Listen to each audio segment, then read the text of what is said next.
Yo, peace and love. It's your boy Slang illz here. Introducing the Poly People Podcast. I wanted to create this podcast because I wanted to be able to have a safe space for pro poly and poly curious people. Um, for majority of my dating life, I've done monogamous relationships, and after this last 4 years that I went through in a monogamous relationship, I will probably never enter into another monogamous union ever again. They've done nothing but fail, and I tell people that I'm lifestyle. And what I mean by that is that I'm down to have a little fun. I'm down to to party. My preferences is multiple women, so whether it be 2, 3 women at the same time. It's kind of how I like to party, but I've never explored a poly community union, if you would. I've dated multiple women at the same time, and they all know that I'm dealing with each other. Honesty and transparency is key when it comes to dating multiple people. So I've dated multiple women at the same time, and they've been around each other, but it wasn't really like we were doing life or anything with one another. And from my experience with the poly couples and poly unions that people that I do know about, I see these unions thriving. Yeah, they have their own fair share of problems, like every relationship would. But what I've come to find out is that with poly situations, there's a bigger focus on the legacy, there's a bigger focus on the lineage, there's a bigger focus on, actually building an operational and functional household with, the children, with the adults. And I think this is like this because when you're in a monogamous relationship, the concept is that, men are just supposed to make their women happy or make their woman happy. And that's what the relationship focus becomes around generally, is trying to keep this particular person happy. And what happens is in these monogamous unions, when one person feels that they're entitled to the focus and the relationship being solely on them, as far as their happiness and their wants and their needs, there's no focus on the actual foundation that's being built for the family. So the man ends up working jobs that he hates to provide for a woman that doesn't appreciate him.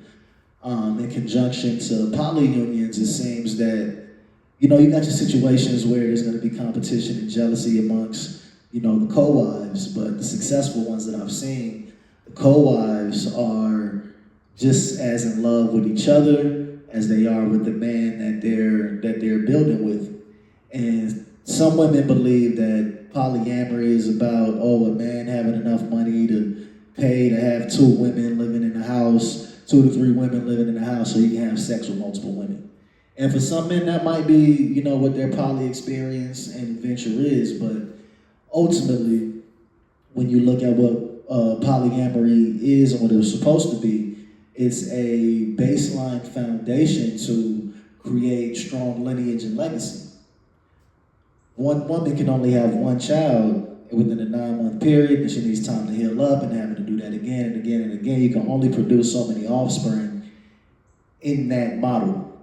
So by having a poly union where you have multiple wives that have multiple children, and those children end up having multiple children, you end up creating a strong lineage, a strong bloodline. And within that lineage and bloodline, your offspring can go off to do amazing things, which will ultimately create your legacy. And I guess that's what I want to explore for myself in a poly union. I'm not looking for any more women who just solely want the attention to be on them, and they have no sense of purpose, and they really don't want to bring any tangible, measurable value to the union that we have going on. It's difficult to find singular individual women or a woman that wants to, we always say, what do you bring to the table? And these chicks be like, I am the table. And what I tell them is that, all right, if you are the table, how much can you hold up? Because a good table is going to be able to hold up a lot of shit before it breaks. You know, so you can't just say you the table because it sound good. You don't have no answer on what you actually bring that's measurable and tangible. You know, your presence as a woman is not the measurable tangibility. Yeah, for men who don't have the presence of pretty women, your presence might be something that's amazing for those guys. But for desirable men, the men that other women in the world want, presence is not enough for that man to sacrifice goals, sacrifice his dreams, to sacrifice pursuing the things that he wants to pursue, sacrifice being a bachelor to coexist with an entitled, unappreciative woman who feels like she just deserves everything that this man comes with. She feels like she deserves this man's his labor. Like, bitch, who are you to say that a man's supposed to get up and go to work to take care of you? That's crazy. So when it comes to the poly podcast people, we're gonna be bringing in, poly couples, poly supporters. I might even bring in some opponents that's, not with the poly lifestyle to, open up, deeper conversations about, polygamy versus monogamy. But I want to keep y'all tuned in. If y'all got any topics y'all want me to touch on, any subjects you want me to touch on when it comes to the poly life, definitely put it in the comments. We're going to keep this content rocking and rolling. We had the YD Entertainment Podcast Creators Collective, one of their sets right now. So make sure y'all stay tuned, stay locked in. It's your boy Slain illz. Peace.